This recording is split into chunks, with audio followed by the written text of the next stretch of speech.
वो फरमाते हैं कि अगर हमारी अपनी औकात पर नजर रहे ना, अपने गुनाहों का एहसास रहे, तो फिर इंसान ना बुराई का जवाब बुराई से नहीं देता, फिर वो बुराई का जवाब अच्छाई से देता है। हमारी नजर ना अपनी गलतियों पे कभी हुई नहीं, हमें नजर आती है सारी जिंदगी सामने वाले की कमजोरियां। और हम जब भी सच बोलते हैं सामने वाले के बारे में बोलते हैं, अपने बारे में कभी सच नहीं बोलते। अपने बारे में ना हम हिकमत वाली बातें करते हैं, पर्दा पोशी वाली बातें करते हैं। उसका नुकसान ये होता है कि फिर हम ना तल्ख हो जाते हैं, हम कुछ बन के बैठ जाते हैं। हम समझते हैं कि मैं किबला हूँ, हजरत साहब हूँ, सेठ साहब हूँ, बुजुर्ग हूँ, सियाना हूँ, मिचोर हूँ, इलाके का बरादरी का बड़ा हूँ, मैं जीरक आदमी हूँ, मैं कुछ हूँ। फिर हम माफ नहीं करते, फिर थोड़ा काम खराब हो जाता है, फिर बुराई का जवाब बुराई से देने लगते हैं। हम जब बात कर रहे होते हैं, जब बोल रहे होते हैं, तो यूं होता है कि दुनिया में एक ही बंदा नेक बचा है, वो मैं हूँ जो बोल रहा हूँ।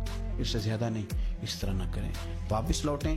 अगर आप जिंदगी में हमेशा बुराई का बदला बुराई के साथ देंगे तो मुआशरा कांटों से भर जाएगा।